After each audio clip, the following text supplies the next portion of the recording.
joining us for this TMA Council webinar. A few of you may have been on the line during the international conference where during our TMA Council meeting, we had Kevin from UrbanTrans put together a brief presentation on some of the results from last year's TMA survey. But today we are going to let him and Matt go into a little bit more detail, give us some really great in-depth analysis of what we found out about TMAs across the country. And we're really excited to have them here to do this presentation. So I'll turn it right over to them and just plug at the end, we can have a little bit of discussion here on the call, but we're really happy to take this discussion virtual onto the Connect platform as well. So we'll circle back up with everyone on the other side of the presentation. And Kevin and Matt, I'll turn it over to you guys. Thanks so much. Thank you. Thank you all for coming. My name is Matt Kaufman. I work with UrbanTrans. I'm on our planning team and I've helped with this survey and actually some of them in the past. And I'm joined today by Kevin, who also works with UrbanTrans and actually led the development of the survey and all the analysis. So he is going to end the presentation with lots of good information. But I want to start by acknowledging a lot of people who helped to make this happen. It is not an easy process to get so many organizations to respond to a survey. And if any of you on this call responded to it, it was not a short survey and it often required looking up certain things about your financials. So we want to thank everyone who helped with that. David Strauss with ACT helped review questions, so did Julia, and also helped us identify different TMAs to reach out to ask them to complete the survey. And beyond them, I think probably quite a few of you who may be on this call today helped us identify additional TMAs and, reached out to friends to get them to complete the survey. We had 99 TMAs complete this survey. So we want to thank all of them who did that and took that time. And then also a thanks to some of my coworkers who also helped with programming the survey and data analysis and reaching out to different people. So a little bit of background on the survey process itself. This is actually the 6th survey of TMAs. We have data going back to 1998, even though it started in 1993, but I feel like it's pretty good still keeping track of all that data going back that far. The first survey in 1998 survey was actually conducted by Stuart Anderson with ACT. So I think Stuart might be on the call, so thank you, Stuart. In 2003, the survey process was taken over by Cutter, and they put out the survey, did all the recruitment, did the analysis, and then it jumped back over to Kevin in 2009, who took over and collected all of the data. And then in 2014, UrbanTrans and Cutter worked together with assistance, and I want to point this out, from the Atlanta Regional Commission, who helped with that survey. And then most recently, it has been an effort of UrbanTrans and ACT. So thank you to everyone over the years for making that happen. So how about this survey and how we went about this? In terms of survey design, we went back and we looked at some of the past surveys and the questions we'd asked, because we wanted to mimic certain language so that we could do some comparisons. And you will see some points where we'll be able to show you data comparisons across the different surveys over time. And we also then, built the survey, it was posted online. That was where people completed it. And obviously, creating the survey, getting it online is only part of the work. We needed to get people to complete the survey. So we actually worked with ACT and some other individuals to identify different TMAs across the United States and actually throughout the world to be able to recruit them to participate in the survey. So we did the survey promotion by directly contacting different TMAs and asking them to complete the survey. We had distributions by ACT telling people about the survey, and the ACT TMA Council telling people about the survey. Cutter helped us with their distribution list. So it was sent out through different areas, and working and really just emailing people directly, calling people directly. We recruited quite a few people to help us out and say, hey, people, send them this link, try to get them to complete this survey. So we built that up over time and really got to ultimately 99 responses. 89 of those are from the United States, 9 are from Canada, and 1 is from Australia. So as we move through this data, the vast majority of the responses are from the United States, but know that there's a little bit of a mix in there with Canada and Australia. And here's a quick little map, just kind of show you where the different TMAs are located that responded to the survey. You can see, quite across the United States and certain densities in the Northeast and in California. And then you can see some of our international respondents. So now we're going to kind of walk you through the results. What we'll go through is kind of the background of the TMAs, organizational structures, things we found out there, staffing, membership, travel markets, services, all the way down to measurement and evaluation. And each section's kind of, is noted. If you look up in the corner right now, it's in the overview section. As we move through, you'll see, as we move through background, it'll change and into financial and on and on. So if you can kind of keep track of where we are in the survey data as we move through. So we're going to start with background. And the first thing we really talked to the TMAs and asked the TMA respondents about was, what year was your TMA formed? And you can see the results down here. And I wanted to point out here, so if you look at 1990 to 2009, we had 46 TMAs created. And then you go to 2010 to 2019 and you see 33. And I really wanted to point out that there's 20-year increments in those first phases, and then we come into a 10-year increment.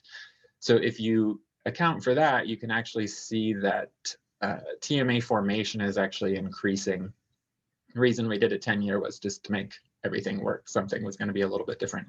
So we are actually seeing a lot of new formations happening and acceleration in terms of formation, which I think is great.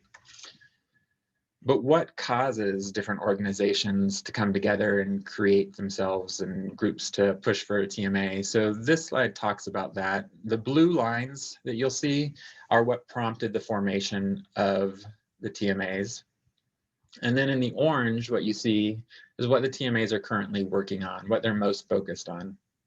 And there's a lot of information here. And so I wanted to call out 2 specific areas. So you can see the 2 top things that cause TMAs to be formed are working to address congestion, and then really what I'm going to say is access. How do people get to a specific area? And once the TMAs are formed, things change, which is why those blue and orange lines aren't matching up. And you can see the emphasis on congestion drops while access increases. So how do we help people get to this location regardless of congestion? And then I'll jump you down a little bit more, and you can see that things that weren't necessarily all that important, advancing TDM locally and employee recruitment and retention challenges, weren't necessarily as important when the TMAs were founded as they are now as they're moving forward. And I spent a fair bit of time looking at this data, and I think one of the takeaways I have is that what you see happen is certain things like air pollution and congestion can be big drivers of creating the TMAs, but TMAs can only do so much about congestion and air pollution and climate change. And so what you see them changing, I think you see a change to emphasizing the things that they really have control over. And that's things like improving access for different people and giving them transportation choices, doing advocacy, helping employers with recruitment and retention challenges. So really doing that education and getting out in the world. So I think it's kind of interesting to just see how those things change over time. We also asked about the geographic scope of TMAs. So where are the TMAs located? Or what kind of areas are they serving? You can see most common service area is regional, central business districts, and inner urban business districts are the next 2 big ones. And then you kind of move into different areas. And I want to point something out with this. So if you look at central business districts and inner urban business districts, I looked up some employment data, and those areas generally account for about 22% of employment. But you see they're counting almost 40% of TMAs. Now drop down to suburban business districts, and you see that they account for 9% of the TMAs that responded, but it's actually about 32% of the employment in the United States. And those numbers seem a little weird because there's kind of this area in between those CBDs and the suburban areas that's kind of not getting accounted for. But what I think is kind of interesting is we do have transportation issues in suburban areas, but we're not seeing the same level of TMA representation in those areas. So it was kind of a takeaway for me on that one. Now we talked too about how TMAs are incorporated. So are they independent? Are they part of another entity? And 64% said they are independently incorporated. So if you said yes to that question, and you were in the United States, we asked you what is the status of your IRS status, and you can see the majority are 501c3s or 501c4s. That takes up most of everyone that we're talking about here. And then we have a few other areas. Now we asked a similar question. So is your TMA a subsidiary or internal department or program of an incorporated parent organization? So what I would have expected on here is everyone who said no to the last question would have said yes to this question, but we didn't quite see that. And so Kevin and I did dig into the data to kind of understand what was happening there. I think a couple people maybe made a mistake, but overall, we do think that people see themselves as independent, but also part of another organization. So we don't think there was that many. We think this is truly how people see themselves. So, okay, if you are a part of another organization, what's that organization? So if you answered that you're part of the another organization, we said, well, okay, tell us what your parent organization is. And you can see the responses here. The most common was a local government agency or department. The next area was a chamber of commerce. Developers, so often those are mandated type programs and they're working to reduce impacts associated with certain developments. And then the next big area before we start kind of getting into the single digits are business improvement districts, sometimes called community improvement districts. Really anything that's self-taxing is what we were looking at there. So I don't think there's too many surprises there. To me, I felt like that was kind of what I would have expected to see. Now here, this one, I did feel a little bit surprised by some of this. We asked which type of board, if any, does your TMA use? And you can see that 60% of the respondents said that they have an independent or formal board of directors. And then quickly drop down and you see that about 24% have an advisory or informal board, on down to none. So I was kind of thinking, what kind of TMA is primarily dominating the advisory informal board? And I thought, oh, it's going to be developers who are in this category and maybe a sprinkling of other entities. But it actually is not. And I dug into the data and it's really it's a representation of all the different organizational structures. So you've got government agencies in there, you've got CIDs and business improvement districts, you've got developers, you've got nonprofit type organizations. It ran the gamut. So it was quite interesting to see that the type of entity you are or your parent organization is not really driving the type of board that you have. Now, the next question we asked about is really staffing questions. So in staffing your day-to-day TMA administration and program, are the majority of your staff employed directly by the TMA or its parent organization, or is it delivered by an external contractor? So you can see about 67% are saying that they have their own staff, or the majority of people who work for them are their own staff, and about 28% are outsourcing. So let's dig into this group of who have their own staff. We wanted to know what kind of benefits our TMA is providing to their staff, and obviously this is important as you think about how you compete for employees. So you can see about 80% are providing medical insurance and dental insurance, and about 79% are retirement. And I want to spend a little bit of time here. So I did want to see, okay, 80%, great, what does that mean? So I looked up to see what percentage of employees across the United States are provided medical insurance as part of their employment. And 69% of private employees have medical insurance provided through their employer, and about 89% of state and local government employees have medical insurance provided through their employer. So it's kind of what you know, right there. It's not like we're not providing medical care within our TMAs that we would be seeing in other industries. So might be doing a little bit better, in fact. In terms of retirement, you know, we have here 79% of TMAs are providing retirement contributions or access to a retirement plan.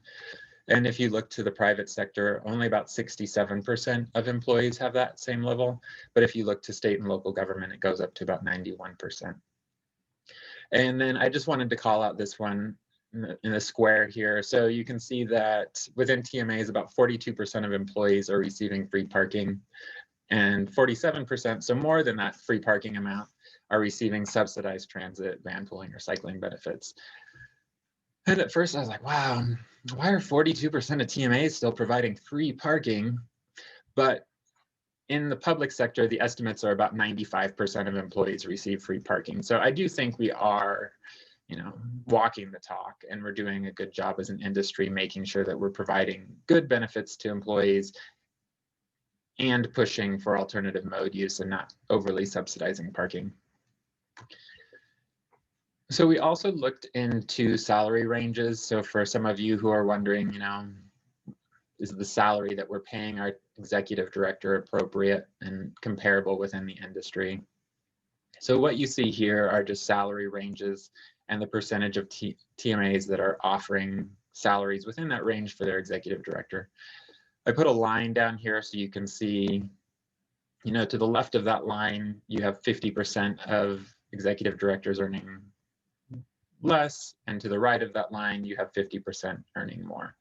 So quite a bit of range. And we did have some data. We've been asking this question in multiple surveys going back to 1998. So I wanted to see, okay, what's been happening with executive directory salaries over time? Is it going up? Is it going down? What's happening? And it was shockingly stable. I was a little bit surprised. It was when the data came out, and you know, it all just appears on Excel. But what you see is really very little variation across the years. And we didn't ask specific numbers. We asked those ranges. So I had to take a midpoint of the range. So know that there's going to be some variation within these because I'm assuming a midpoint on a range. But what you can see is a fairly strong consistency. I wouldn't necessarily take that 90,000 in 2019 as actually being a drop, just kind of an anomaly of the data. But also a little bit surprising. I would have expected it to be going up over time rather than necessarily having the average hold steady. Now, we also asked, when we're talking about executive directors, about their professional background. So where are these EDs coming from? And you can see, you know, the majority are transportation planning or from a nonprofit association management kind of area. But we have a lot of secondary experience, and I don't think it's surprising at all what the secondary experience is. We're seeing marketing and advertising, public administration and government, and business administration. So I think really what this slide says to me is what you'd like to see your executive directors having as a background is what you're seeing them having as a background. So I think that's great. We also asked about how many years of experience they had. So the blue, what you see is how long an executive director has been in their current position. And the gold is, well, how many years of experience do they have in TDM? Over half of the executive directors have been in that position for less than 5 years. But you see there's quite a bit of longevity going into those other years, with 15% being in those positions for 16 or more years. And I think one thing that's nice to see is the amount of experience in the industry. So you see that over 50% of executive directors have 11 or more years of experience within the industry. So you've got a lot of really skilled people taking on these positions. Now, this next one is where I am going to hand things off to Kevin, and I am going to give him control. And it was a lot easier earlier when there were fewer people to pick from, so give me a moment. There we go. And you should have control. Perfect. Thanks so much, Matt. I am going to jump from staffing into the financial category. So again, on the upper right-hand corner, that's kind of the table of contents of the topic that we're on here. So when we got into financial questions, the first piece of the puzzle we asked was about the level of expenditures that your TMA has. You could think of this really as the overall TMA budget. How big financially are the TMAs that completed the survey? And you can see the results here from our 2019 data. Sort of spreads over the spectrum, with the largest percentage being in that smaller, that green bar there, 29% at sort of 100 to 250,000. But then it sort of moves on up from there. The average is somewhere near the red bar, about 350 or so, if you take sort of the midpoints for the various categories that we gave as options. And if you cluster the group together on the right, those three bars to the right, kind of that 18% represents 1 in 5 TMAs or so that are now working with budgets over $1 million. So what was once thought of maybe as a fairly small organizations, we now have a sizable amount of TMAs that are truly getting up there with larger budgets and more opportunities from the expense point of view. So that's the expense side of the equation.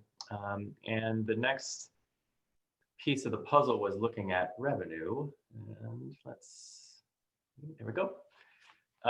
So from a budget point of view, we also asked this question, and this is one where we're going to show some of the results from past surveys.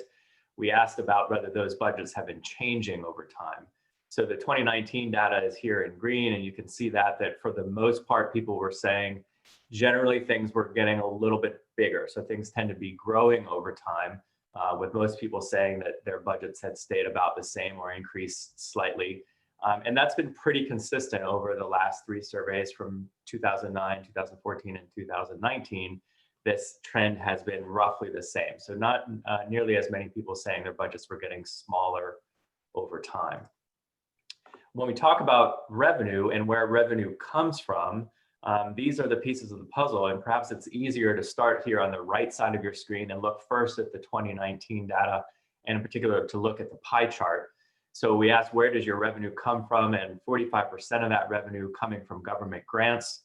And then you can see the next piece of the puzzle at about a quarter, 23%, coming from membership dues, and the rest playing out from different things like fee for services or funding from business improvement districts or developers.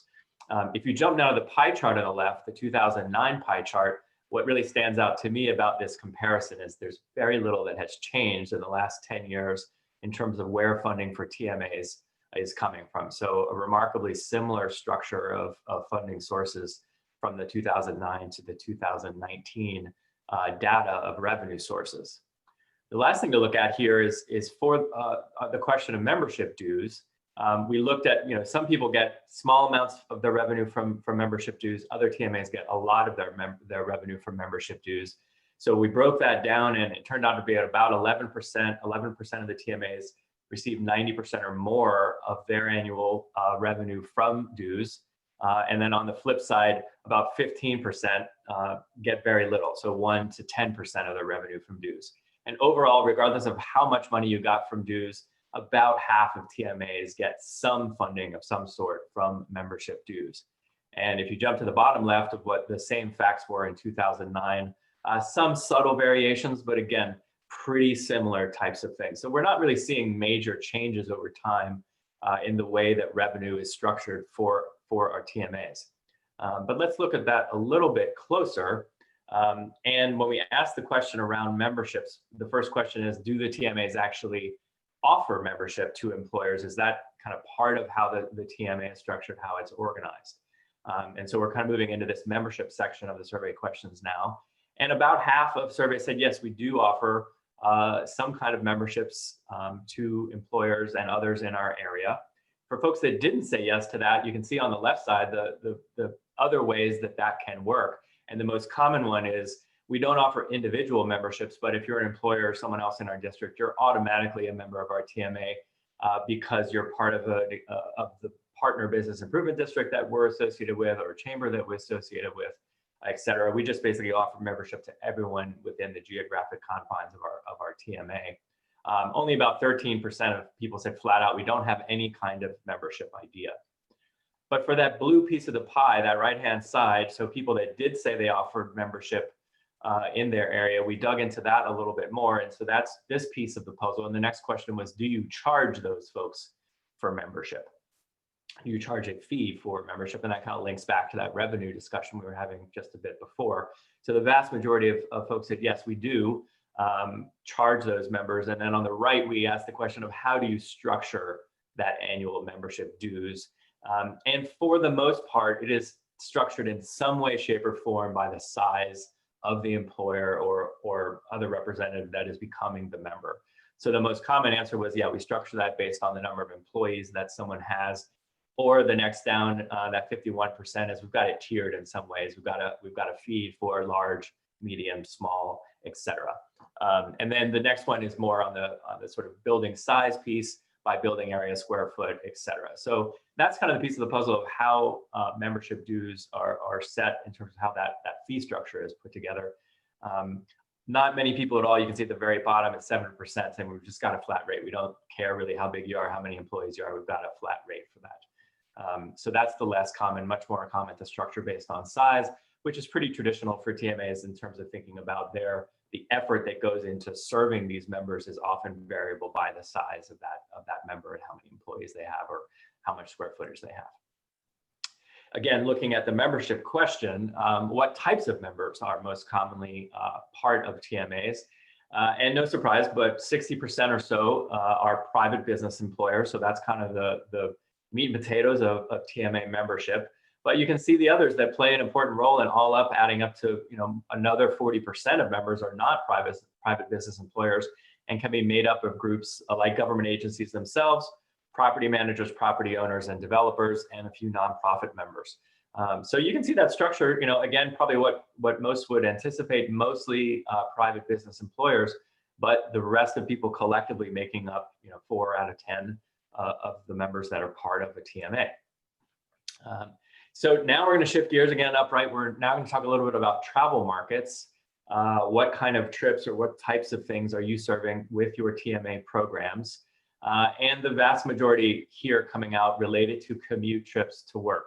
So this is a particularly interesting one because it is something that has been an ongoing topic of kind of the evolution of TDM programs and TMA services over the years, of diversifying a little bit beyond that work trip, beyond that commute trip.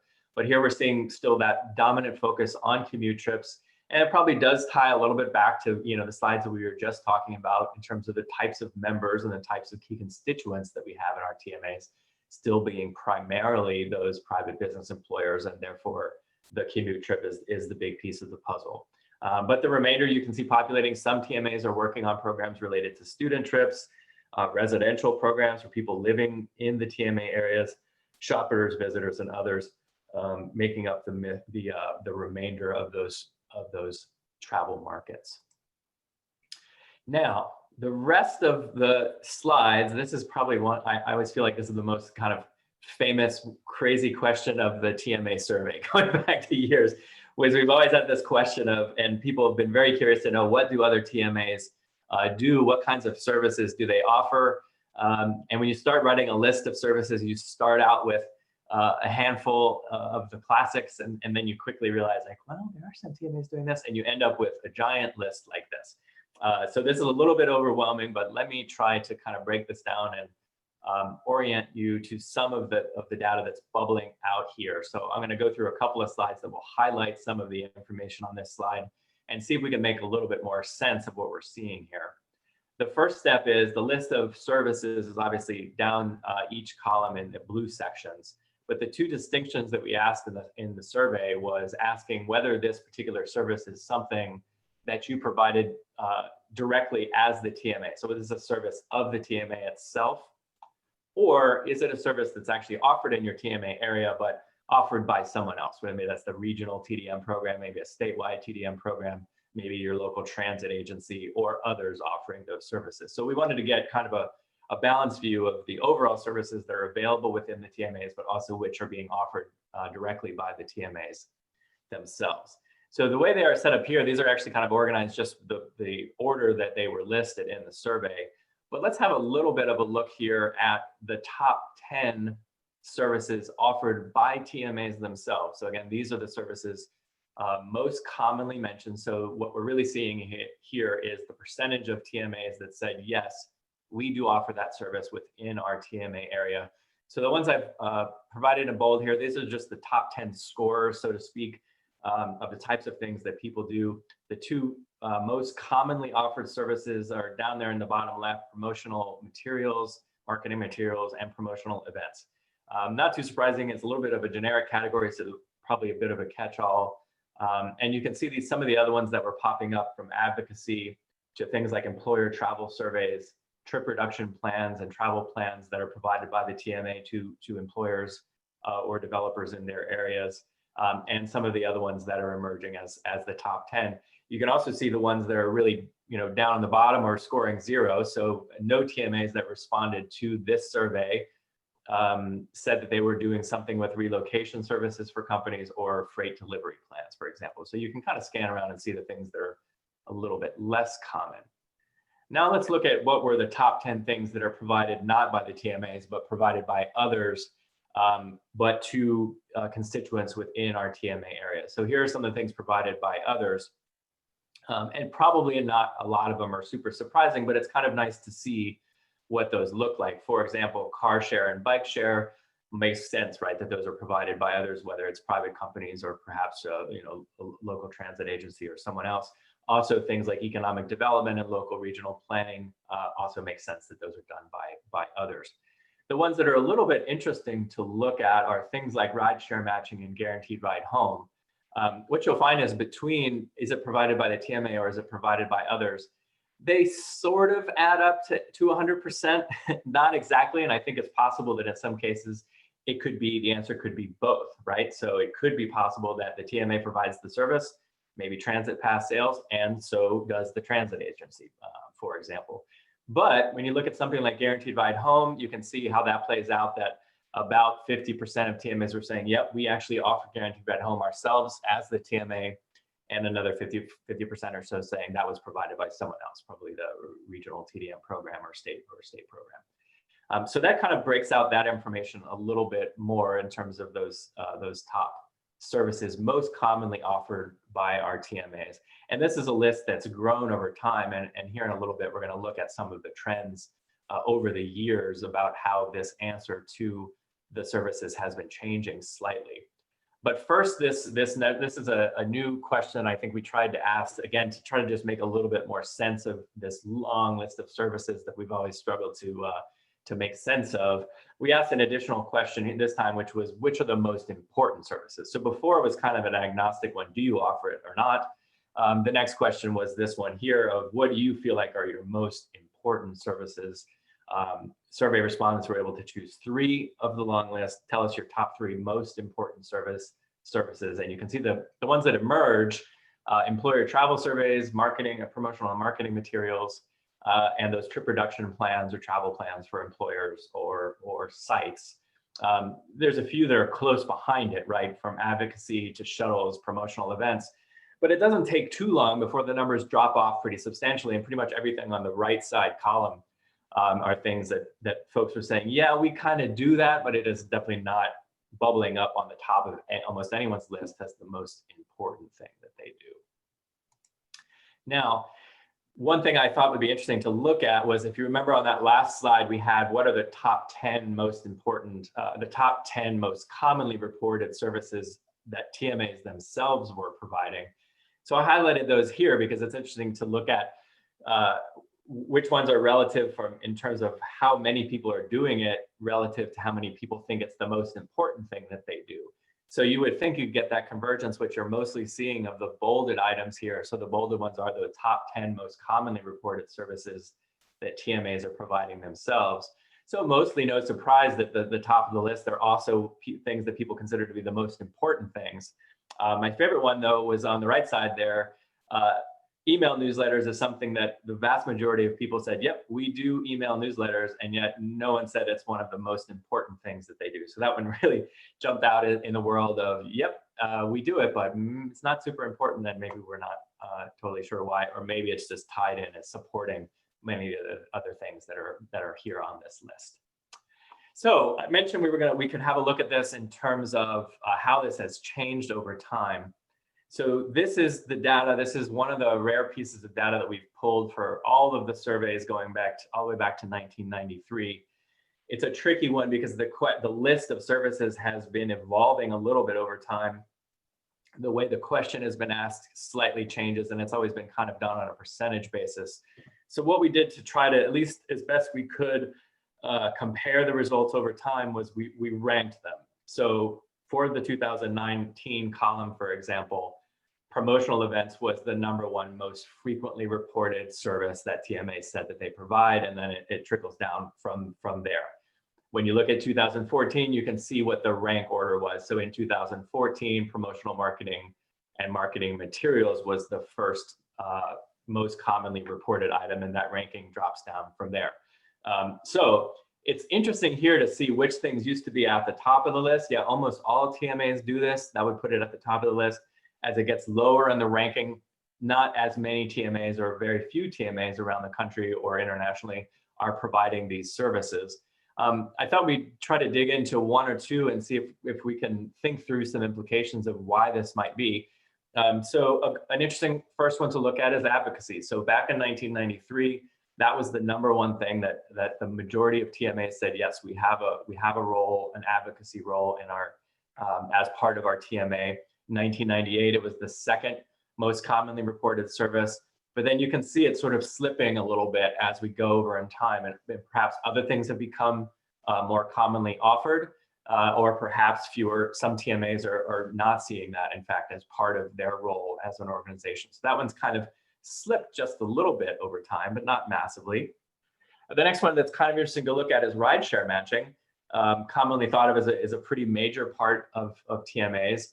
And it kind of had its peak in 2003. This is total speculation, but Matt and I were talking through this the other day, that perhaps really early 1993, rideshare matching was still, I wouldn't say it was in its infancy, but it wasn't particularly sophisticated. 2003 or the early 2000s is maybe the emergence of the really interesting and more sophisticated versions of rideshare matching were coming online. So perhaps it bubbled up kind of and hit its peak in 2003.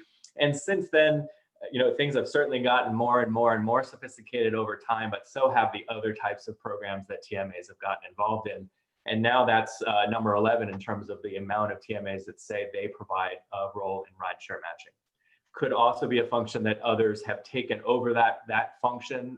Perhaps a regional government is now leading that rideshare matching service and not being offered directly out of the TMA itself, which there could be some disadvantages in a smaller geography to matching at that location. So who knows? All this is a bit speculation. We're just kind of trying to read the tea leaves a little bit here, and thought some of this might be interesting to you all. The last one maybe to look at, actually there might be one more, relates to Vanpool. Again, at the very beginning, this was 4th on the list, a really kind of core service. And this is something that has slowly drifted down, even more substantially, now 17th on the list of our most recent survey in terms of the frequency of this service being provided by TMAs. Yeah, this is the last one because it'll actually jump us into the next section. Employer travel surveys was on the list back in '93, and is now pretty high on the list. It sort of hit its peak in 2009, with being the second most common reported service, and it's still pretty high on the list. And that kind of takes us to our next and second to last section, which is what kinds of measurement and evaluation strategies are TMAs using.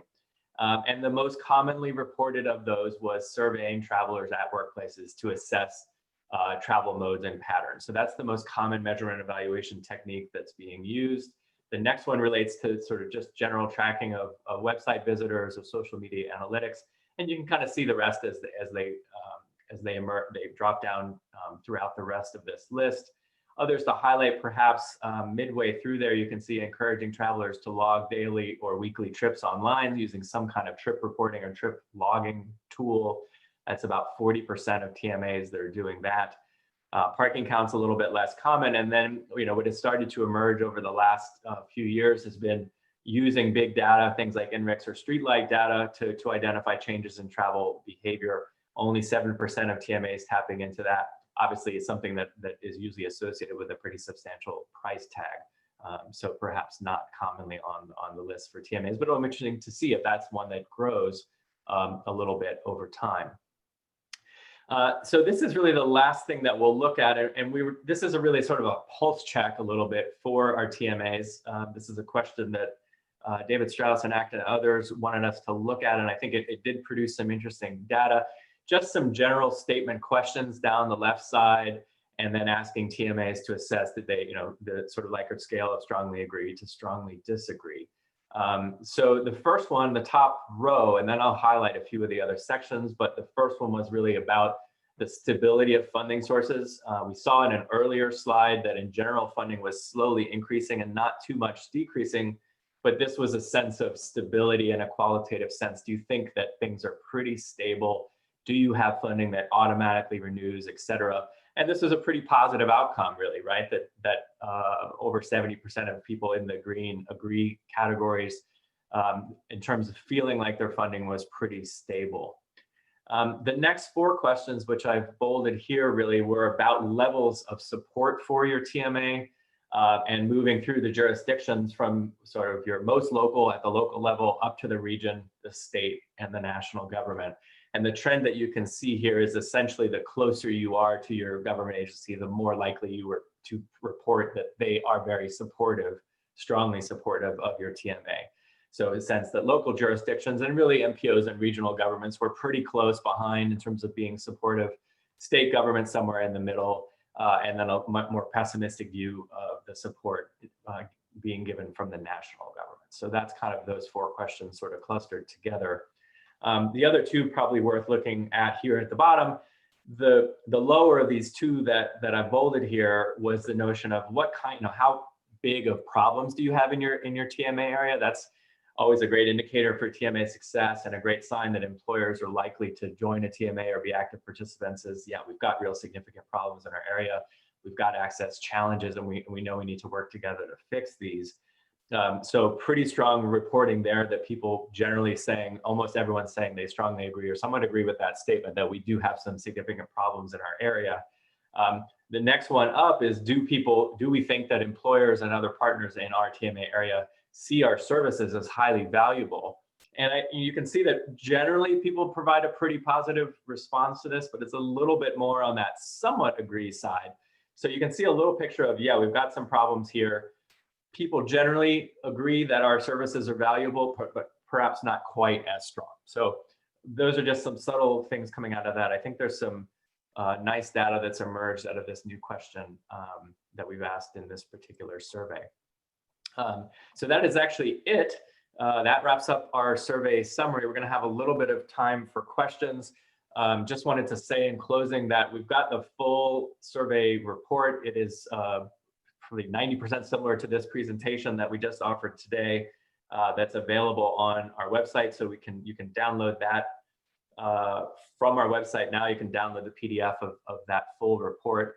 And if you do have any questions, follow-ups, or things that you want to ask either Matt or I, our emails are there on the bottom if you want to shoot us any quick questions. I know I haven't been able to read them, but there's been some chats jumping up. So maybe I'll pass it back to Julia or Elizabeth. If either of you want to sort of facilitate, we can certainly respond to any questions that folks have had that they want to ask here on the call. Yeah, maybe we can just kind of dive through the chat first, and then if people want to jump in after that, or if people want to keep posting questions in the chat, we can just Sure. hand them off to you guys. So let's see. First is a question about, do we have any information about TMAs that have gone out of business over the years? It maybe not from the survey, but anything anecdotal. If you guys don't have anything from the survey, I think this is maybe a really nice one. Jessica, who asked this, maybe we can take this to Connect and have it be a good place for folks to put down some anecdotal information about that rather than take up question time here with it. But Kevin or Matt, if there is anything survey related on that, let you chime in. No, there's not been anything from the survey itself. It is a question that has come up, and it's a great question, because I think, as we all know, it's something we can learn often more from our failures than from the successes. I think the historic challenge has always been the world that those organizations go away and then they're no longer around to be surveyed, right?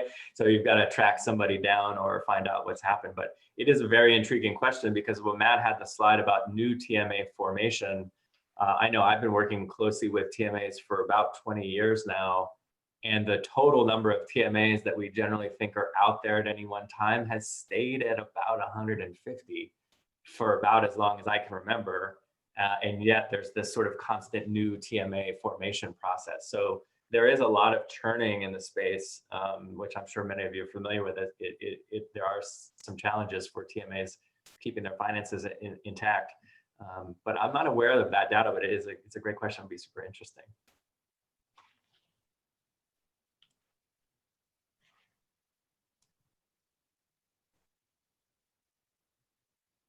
Sorry, I just lost the chat, so I'm trying to get it to pull back up for me. All right. Next, we have a question from Lisa K.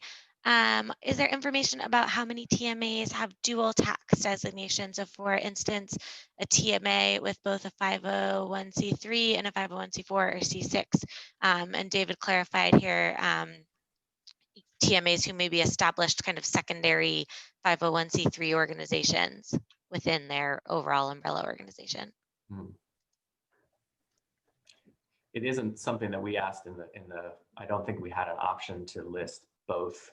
And I think where we asked for the tax designation, it was for the core TMA itself, as opposed to sort of partners or subsidiaries. So I just don't know the answer on that one. Okay. I only know of a couple organizations out there, and actually GVF is one of those. I think I saw them on earlier, where they've set up a nonprofit arm, as a separate entity. And that's the important thing, is to understand that they are technically two distinct entities. It could be set up as a supporting organization for the TMA, but I only know of a couple. I think this is another one we can throw onto the Connect platform. And yeah, Lisa K, if there's specific information you're looking for and want us to kind of get you connected with somebody else from a TMA, if you want to connect with Rob or something like that from GVF, we can help connect you with the right folks too. All right, bunch of questions about accessibility. So just a reminder that this presentation is going to be posted on the ACT website, on the TMA Council webpage, and then you see the UrbanTrans.com link on your screen right now. We can throw that link up on Connect as well, so that folks are able to get the actual report and read through it a little bit more in your own time. Question about the correlation between TMA budget and number of employees within the organization. So I know those were two things you did ask, Kevin. I don't know if you did any diving into that. Yeah, Matt, you can jump in. But we have the data, but I don't think we have compared it necessarily. So we asked about FTEs from a staffing point of view, and we obviously have the budget numbers, but I don't think we've looked at the comparison of the two. We did have some questions that we didn't, one thing that we didn't present here today, which is kind of where the budget expenditures go, and how much of that is spent on staffing, for example. And there's a lot of ranges to those answers. So that's one of those where the average is probably not quite as interesting. But Matt, is there anything you wanted to add there? No, we didn't. Yeah, and done that analysis. Problem. And then it looks like we have one more here. Any data on the size of employers TMAs are most likely to serve and how that affects the services they use? I ask because I'm working with very large employers, 5 to 10,000, and it presents unique challenges. I don't know if there was anything in there about size of members or employers worked with. No, I don't think so. It's a good question. I don't know that we do have that. I don't think we dug in at that level. Yeah. Okay, well, another thing to for us to chat about among the TMA Council, and we can get all of these kind of posts started on Connect for folks, and then everyone can go in and you know, maybe what we can do, Kevin and Matt, is if kind of a more specific question comes up that's something you can like dive back into the data and cross-reference really quickly, we can try to have you guys help with that if needed.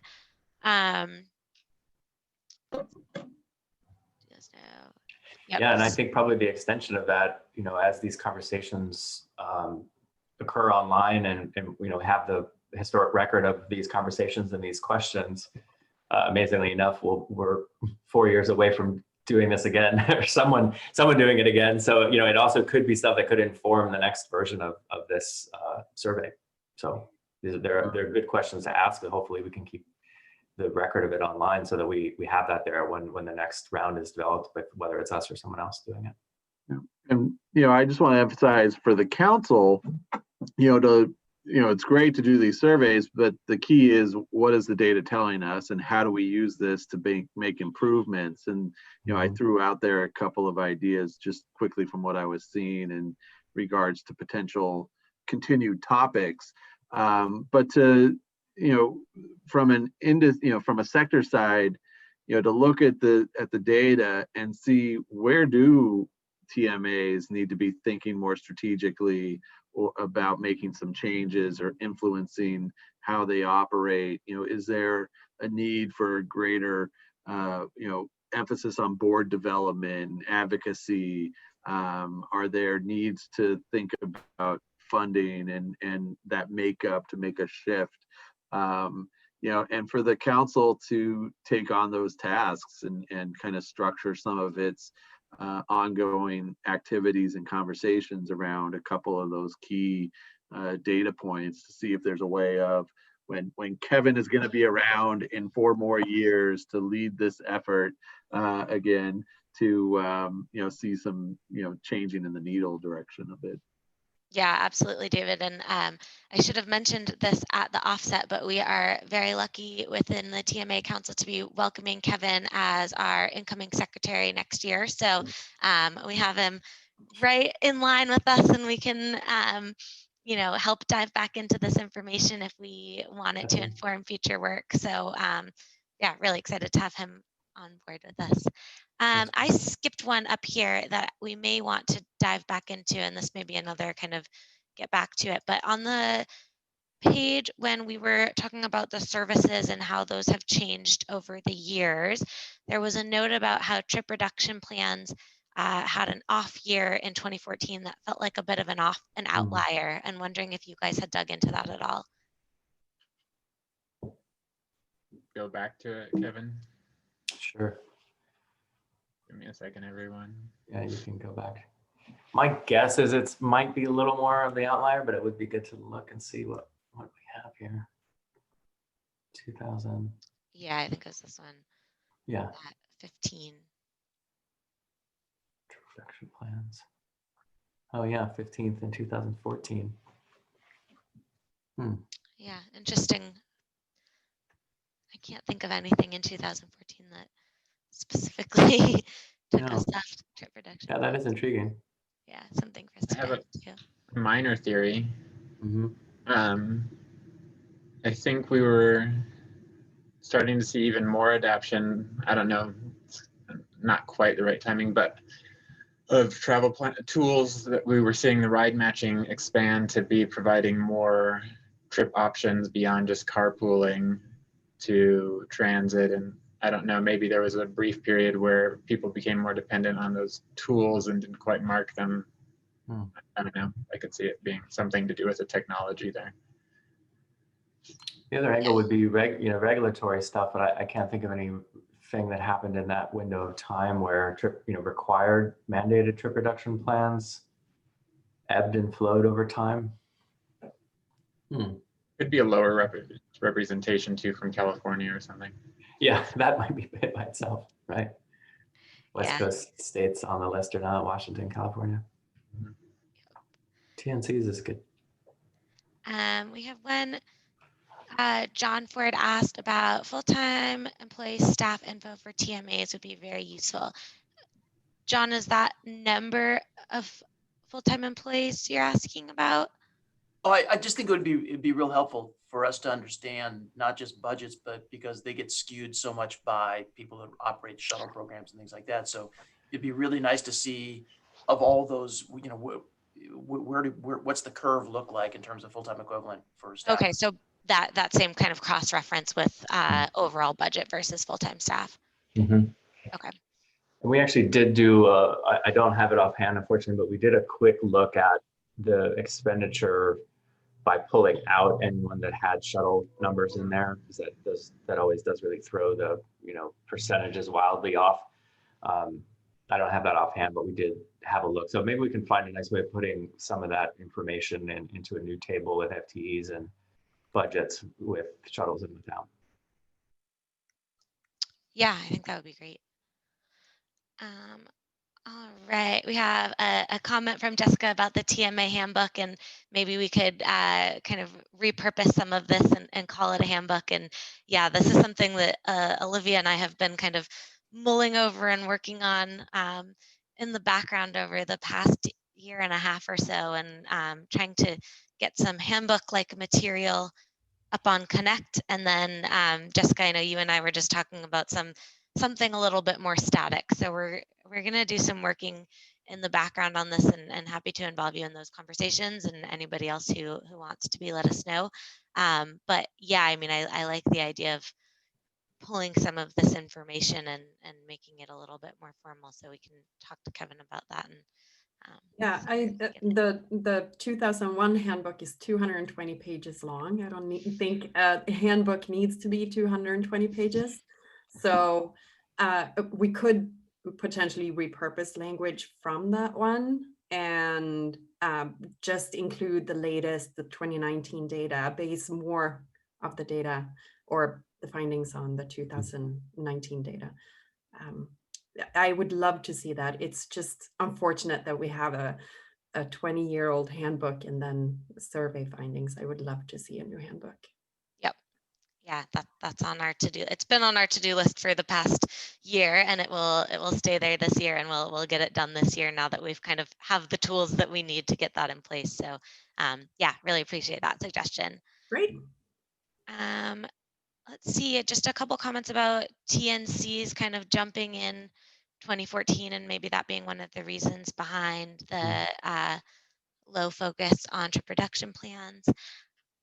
I think that is it. I don't think I've missed anyone's questions, but if anyone wants to repost or shout out if there's anything else I've missed. Did you see the topics that David suggested as yes, future sessions? Okay, good. Yeah. I'm just gonna download this chat, and yeah, we can circle up on that.